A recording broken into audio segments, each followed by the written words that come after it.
नमस्कार दोस्तों, हमारे चैनल में आप लोग का बहुत बहुत स्वागत है। दोस्तों आज जो हम बात करने वाले हैं, ध्यान से सुनिएगा और इस दावा को आप लोग अपनाइएगा। दोस्तों थंबनेल देख करके आप लोग समझ ही गए होंगे कि हम क्या बताने वाले हैं। तो दोस्तों हमारे वीडियो को लाइक नहीं है तो प्लीज़ लाइक कर दीजिए। चैनल पर पहली बार आए हैं तो सब्सक्राइब कर दीजिए कि जो भी जानकारी मैं डालूँ आप तक डायरेक्ट पहुँचती रहेगी और कोई भी जानकारी आपको समझ में आएगी।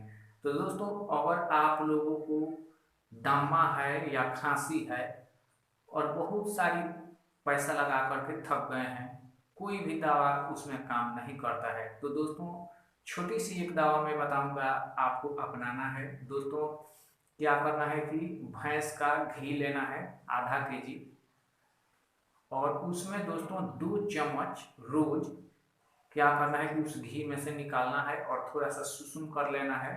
और 2 काली मिर्च, ज़्यादा नहीं, 2 काली मिर्च उसमें बुक करके डाल देना है। और दोस्तों जाड़े के मौसम में जो है या कभी भी अस्थमा आप लोगों को है या जोड़ कर दिया, तो उस समय से दोस्तों आधा केजी घी लेना है, उसमें 2 चम्मच घी निकाल देना है रोज। और दोस्तों खाना खाने से पहले घी को गर्म कर लेना है और घी को गर्म करने के बाद में उसमें 2 काली मिर्च कूट करके डाल देना है। और डालने के बाद में थोड़ा सा सुसुम हो तभी डालना है कि उसमें पूरा घुल मिल जाए। और दोस्तों रोज उसको 2 चम्मच खाना खाने से पहले सुबह में खाना है, चम्मच से लेकर के। और छोटे बच्चे को दोस्तों खांसी या बलगम आता हो और कोई भी खांसी है और जड़ से उसको मिटा देना है, तो दोस्तों उसको 1 चम्मच घी और 1 काली मिर्च जो है वो उसमें बुक करके डाल देना है। और दोस्तों रोज उसको देना है। आप जितना भी दिन खिला देंगे उतना दिन फायदे ही करेगा, ये हानि करने वाला इसमें कोई झंझट नहीं है। और दोस्तों क्या क्या चीज़ छोड़ना पड़ेगा, दोस्तों ज़्यादा मात्रा में भात नहीं खाना है, ज़्यादा मात्रा में दोस्तों प्याज नहीं खाना है, दही नहीं खाना है, कांदा नहीं खाना है, कोहरा नहीं खाना है, और बैगन नहीं खाना है, मछली नहीं खाना है। ये सारी जो चीज़ है, चीनी जो है वो भी नहीं खाना है।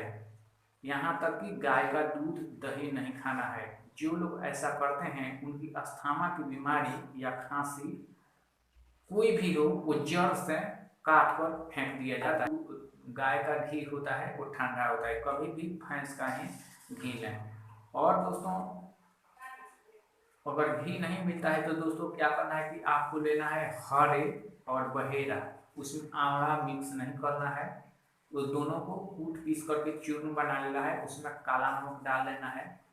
और काला नमक डालने के बाद में दोस्तों खाना खाने के बाद में 12 चम्मच से रोज खाना है। दोस्तों ऐसे जो लोग करते हैं उनकी अस्थमा खांसी ये बिल्कुल मिट जाता है। तो दोस्तों हमें उम्मीद है कि ये वीडियो आप लोग को बेहद पसंद आई होगी, तो इस वीडियो को एक लाइक कर दीजिएगा। चैनल पर पहली बार आए हैं तो सब्सक्राइब कर दीजिए। तब तक के लिए नमस्कार दोस्तों।